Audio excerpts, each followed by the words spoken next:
नमस्कार बच्चों, आपका स्वागत है मेरा यूट्यूब चैनल मैथ्स विद तमर्जा में। इस वीडियो में हम क्लास 8th का मिशन गणित का दिनांक 19 अगस्त 2023 का एक्टिविटी शीट लेकर के उपस्थित हैं। उद्देश्य है घन के संप्रत्यय से परिचित कराना। इसके लिए आपको चाहिए पैमाना, एक स्केल चाहिए, पेंसिल और रबड़ चाहिए। अब आपको अपने स्कूल में बहुत सारी चीज़ ऐसे मिल जाएगी जो जिसमें लंबाई चौड़ाई ऊंचाई की तरह है, यानी इस तरह की आकृति आपको दिख जाएगी जो जिसमें लंबाई हो, चौड़ाई हो और ऊंचाई हो। जैसे आपका हो गया स्कूल में आपके पास पेंसिल बॉक्स होता है,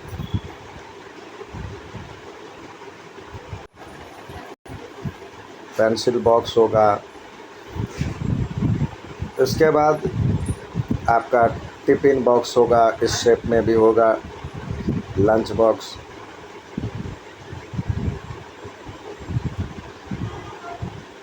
उसके बाद आपके कमरे का अभी वो कमरे की भी ऊंचाई लंबाई देख सकते हैं, या कई ऐसे आपको कमरे के आसपास सामान दिख जाएगा जो इस शेप में होगा, या जिसकी लंबाई चौड़ाई ऊंचाई अलग अलग हो, यानी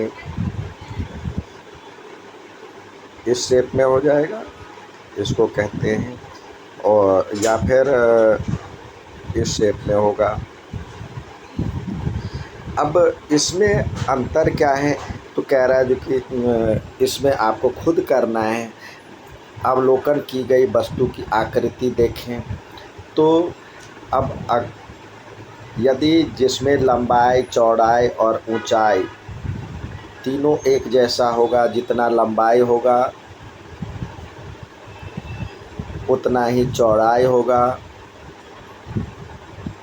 उतना ही ऊंचाई होगा, उतना ही ऊंचाई होगा। कई बच्चे क्यूबॉइड मतलब मैजिक स्क्वायर भी लाते हैं स्कूल में, वो भी आपको उसमें जो होगा ये उसको कहते हैं घन, और जिसमें लंबाई चौड़ाई और ऊंचाई तीनों अलग होगा, या फिर कोई दो एक जैसा हो सकता है, ये बराबर नहीं होगा तो ये इस तरह की आकृति। दो बराबर हो सकते हैं, तीसरा बराबर नहीं हो सकता है, या तीनों बराबर नहीं है तो इसको हम कहते हैं घनाभ। तो ये आपको खुद करना है।